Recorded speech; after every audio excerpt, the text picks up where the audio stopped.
Welcome to Marriott MBA Today. I'm your host, Dan Patten. I'm here joined by Nicole Jensen. Thank you very much for coming on today. You're welcome. Well, we're continuing a series on internships, what people did over the summer, and we're really interested to hear about what you did because I understand you interned for Intel actually in Arizona. Yes, that's correct. Arizona isn't normally the first choice of the site to go to for Intel, but I did. Great, excellent. Well, how did you land this internship? There are about three things that I did. The first thing is I really researched Intel. Found out what they did, different stats about them. Mm-hmm. The second thing is I was just excited about Intel. When the recruiters came, I just was proactive and really went and talked to them. And then the third thing is I actually followed up with the different people who came. Wow. And just again expressed my interest that I was excited to come and work at Intel. That's great. That's great. Intel is such a prestigious place. A lot of people want to get out and work there, and I think it's a great company. Yeah, excellent. So when you got out there, what did you really hope to accomplish with your internship? You know what? There were two things I wanted to accomplish. The first thing was to get an offer. The second thing was to get a tan. Oh, okay. And how do you think you did on both those counts? Well, I got an offer and I got a tan. Yeah. Well, congratulations on both. That's great. Thanks. But let's explore that leading up to the offer. Okay. What kinds of projects did they have you on? Basically, what was your day-to-day routine there? So I actually had just one project. There were obviously several phases in the project, but really the end goal was to provide a recommendation to management on when to release long-term wafer costs. So you actually had two sides of the house at Intel. You had your manufacturing group who actually forecasted long-term wafer costs, and then you had the division side that was actually planning the products, the long-term products.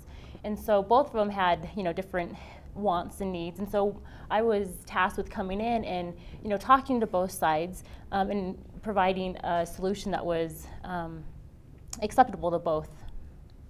Excellent, excellent. Yeah. Now, I like wafers. I think a lot of people like wafers, but can you just explain what a wafer means to Intel? Yeah. So a wafer is it's 18 inches and it's just circular, and that's where they make their chips. And so a wafer is you actually just cut it up and you have an individual die that actually gets put into your chip or into your computer or into your phone. Excellent. So did you feel like you became much more technically savvy and versed in all the inner workings of the hardware that go into these things? Yes, of course. I don't think I really knew much about chips or that technology whatsoever before I went to work at Intel, but after I can say I do know a little bit about the chip industry. Wow, so we've got our in-house hardware expert. Well, I wouldn't go that far.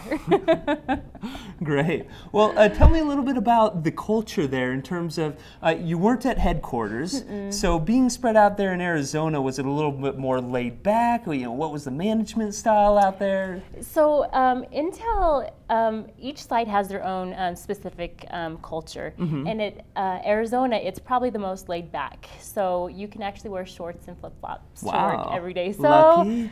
Most of the days I did. I only actually wore a suit twice, when I went to a conference and then when I gave my final presentation. So, wow. Yeah, it was great. Sounds like a nice little laid-back environment. Yeah, and they're great. You can actually work from home remotely if you need to. And even as an intern? Even as an intern. I actually sprained my ankle when I was running one morning, and so I actually just, emailed my boss and said, hey, I'm just going to stay home and ice my foot today, and I worked from home. So that's convenient. Yeah, it was really good. They're a great company. That's great. What a great reflection on what they want to encourage the employees to do and encouraging productivity. Yeah. Speaking of encouraging productivity, do you have any tips you want to give our audience today? Yeah, actually I do. I feel like the one thing that made me successful there was just being proactive and getting out and talking to people. Intel is a great company because they have an open door policy, so you can actually really sit down and talk with anyone there. And so I really reached out to people that would help me with my project and had them explain things to me. And so just getting out and being proactive and not being afraid to say, hey, explain this to me. That's excellent advice. I think too much of the time we're so apt to just jump into our cubicle and trying to crank through the numbers without really getting outside and seeing who might have some additional resources. So anyway, well, we really appreciate your time. Thank you so much for coming on today, Nicole, You're welcome, and talking to us a little bit more about Intel. This has been quite insightful. And once again, this has been a series on internships on Marriott MBA Today. Thank you very much for tuning in.